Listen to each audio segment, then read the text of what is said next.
Hey, Johnny Datsun here today, showing you guys the update on my metal dashes. This one is for the 71 and this one is the 72 510 wagon. We took them all apart and stripped them down. My son sandblasted one. The other one I did myself with stripper, and they came out amazing. So they're gonna look really nice when you put all the paddings and all the plastic pieces in the vent. It's gonna look really nice and clean. So the only reason I wanted it this color was because I could see he's doing all the wiring, and all the wires you can see it nice and clear on the bottom.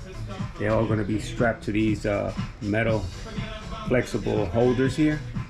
So it's gonna look really nice, you know. I put some clear coat last night and it looks beautiful. There you go. Yeah, I gotta remove the tape from the VIN numbers. There you go. Looking really nice. Now I have to do the floor of the wagon, the white one, and then after that I'm just gonna give him the dash so he could put it on and do all his wiring, connect everything in the back, but it looks really nice. Wow, really nice, clean. I know a lot of people don't do this, but hey, we do. And also the heater box. If you guys see in one of my videos, my son took that thing apart, sandblasted it, and it came out beautiful also. Now he's gonna be working on another one. We got a few of them, so he's gonna be working on, I think it's this one or the other one. This one doesn't look too bad because I had it painted like a year ago.